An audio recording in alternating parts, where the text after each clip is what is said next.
ఈరోజు జనసేన పార్టీ జిల్లా కార్యాలయానికి మన నెల్లూరు రూరల్ శాసనసభ్యులు శ్రీ కోటంరెడ్డి శ్రీధర్ రెడ్డి గారు, అదేవిధంగా తెలుగుదేశం పార్టీ నాయకులు కోటంరెడ్డి గిరిధర్ రెడ్డి గారు, అదేవిధంగా మిగతా ముఖ్య టీడీపీ నాయకులందరూ కూడా ఈరోజు జనసేన పార్టీ జిల్లా కార్యాలయానికి రావడం చాలా సంతోషంగా ఉంది. మొదటి నుంచి కూడా ఎప్పుడైతే పవన్ కళ్యాణ్ గారు, చంద్రబాబు నాయుడు గారు జనసేన పార్టీ టీడీపీ కలిసి ప్రయాణం చేస్తారని నిర్ణయం తీసుకున్నప్పటి నుంచి ఉమ్మడి నెల్లూరు జిల్లాలో 10 నియోజకవర్గాల్లో జనసేన పార్టీ టీడీపీ కోఆర్డినేషన్ కానివ్వండి, అండర్స్టాండింగ్ కానివ్వండి, మొత్తం రాష్ట్రంలోనే ఒక ఆదర్శంగా నిలుస్తుంది. అదేవిధంగా రూరల్లో కూడా తెలుగుదేశం పార్టీ శ్రీధర్ రెడ్డి గారు ఎక్కడ కార్యక్రమం చేసిన జనసేన నాయకులు కార్యకర్తలు పాల్గొంటున్నారు. అదేవిధంగా జనసేన పార్టీ నాయకులు చేస్తుంటే టీడీపీ కార్యకర్తలు నాయకులు కూడా అందరూ పాల్గొంటున్నారు. జనసేన పార్టీ టీడీపీ ఒకటే లక్ష్యం, ఒకటే ఎజెండాతో ముందరికెళ్తున్నాం. వైసీపీ విముక్తి ఆంధ్రప్రదేశ్ దిశగా వెళ్తున్నాం.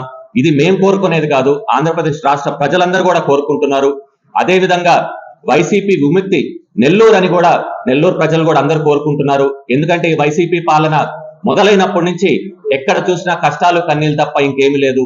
వీళ్ళు తీసుకుంటున్న తప్పుడు నిర్ణయాల వల్ల, వైసీపీ వాళ్ళు తీసుకుంటున్న తప్పుడు నిర్ణయాల వల్ల, జగన్మోహన్ రెడ్డి తీసుకుంటున్న తప్పుడు నిర్ణయాల వల్ల ఎక్కడ చూసినా కానివ్వండి ధరలు పెరిగిపోయినాయి, నిత్యావసర ధరలు పెరిగిపోయినాయి, మద్యపాన నిషేధం చేస్తాను, చీప్ లిక్కర్ తో ఆరోగ్య సమస్యలు, ప్రతి గడపకి వెళ్తే ప్రతి ఒక్కరు కూడా మేము కరెంటు బిల్లు కట్టుకోలేకపోతాం, 4 రెట్లు పెరిగిపోయిందని చెప్తున్నారు. అదేవిధంగా నెల్లూరులో కూడా ఎన్నడూ లేనంత విధంగా క్రైమ్ ఎక్కువైపోయింది. నిజంగా మేము ఒకటే చెప్పుకుంటున్నాము, రాబోయే ఎన్నికలు చాలా కీలకమైనటి. మన భవిష్యత్తు, మన రాష్ట్ర భవిష్యత్తు, మన పిల్లల భవిష్యత్తు కూడా దాని మీద ఆధారపడి ఉంది. పవన్ కళ్యాణ్ గారు, చంద్రబాబు నాయుడు గారు ఎవరినైతే నిర్ణయిస్తారో ఆ ఉమ్మడి అభ్యర్థిని, జనసేన పార్టీ టీడీపీ ఉమ్మడి అభ్యర్థిని తప్పకుండా గెలిపించుకోవాలని చెప్పి కూడా కోరుకుంటున్నాను. అదేవిధంగా నేను ఒకటే చెప్పుకుంటున్నాను, ప్రజల్లో వైసీపీ మీద ఎంత వ్యతిరేకత ఉందంటే మేము ఎక్కడికి వెళ్ళినా వాళ్ళు ఒకటే చెప్తున్నారు, జనసేన అభ్యర్థి అయినా టీడీపీ అభ్యర్థి అయినా బండరాయిని నిలబెట్టినా కానివ్వండి మేము వాళ్ళనే గెలిపించుకుంటాం, వైసీపీకి మాత్రం ఎటువంటి పరిస్థితుల్లో ఓటైనామని చెప్తున్నారు. అంటే ఎంత దారుణంగా పరిస్థితి ఉంది, ఎంత ఇబ్బంది పడుతున్నారు ఆంధ్రప్రదేశ్ రాష్ట్ర ప్రజలు అనేది కూడా ప్రతి ఒక్కరు కూడా గమనించుకోవాలి. అదేవిధంగా పక్క రాష్ట్రాలకు వెళ్తే కూడా మన రాష్ట్రం గురించి చాలా హేళనగా మాట్లాడుతున్నారు.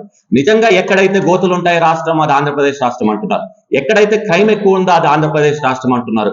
ఎక్కడైతే పరిశ్రమ లేదా అది ఆంధ్రప్రదేశ్ రాష్ట్రం అంటున్నారు. ఎక్కడైతే చీప్ లిక్కర్ దొరుకుతుందో, ఆరోగ్య సమస్యలు ఎక్కువ ఉందో అది ఆంధ్రప్రదేశ్ రాష్ట్రం. ఒకటి కాదు, ఎంతో మంది ఇలాగ హేళనతో మాట్లాడుతున్నారు. రాబోయే ఎన్నికల్లో తప్పకుండా ప్రతి ఒక్కరూ ఆలోచించి ఓటేసి జనసేన పార్టీ టీడీపీ ఉమ్మడి అభ్యర్థిని గెలిపించుకోవాలని చెప్పి కూడా మేము కోరుకుంటున్నాము. ఎందుకంటే ఇప్పటి వరకు మనం అందరూ కూడా ఒకటే చెప్తున్నారు, ప్రజలు కూడా చెత్తని తెలిసి కూడా మన నెత్తిని పెట్టుకోం కదా, చెత్తని తీసి పడేస్తాం. ఈసారి అలాంటి చెత్త ప్రభుత్వాన్ని కూడా చెత్త కుప్పలో పడేయడానికి మేమందరం కూడా సిద్ధంగా ఉన్నాం, ప్రతి ఒక్కరు కూడా తెలియజేసుకుంటున్నారు. తప్పకుండా వైసీపీకి ఈసారి బుద్ధి చెప్పడానికి నెల్లూరు ప్రజలందరూ కూడా సిద్ధంగా ఉన్నారు.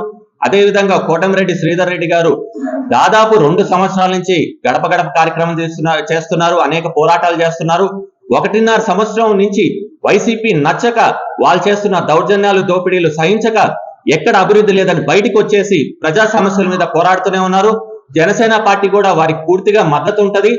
ఏదైతే నిర్ణయం చంద్రబాబు నాయుడు గారు, పవన్ కళ్యాణ్ గారు తీసుకుంటారో తప్పకుండా జనసేన పార్టీ నాయకులు, కార్యకర్తలు అందరూ కూడా కట్టుబడి ఉంటామని నేను తెలియజేస్తున్నాను.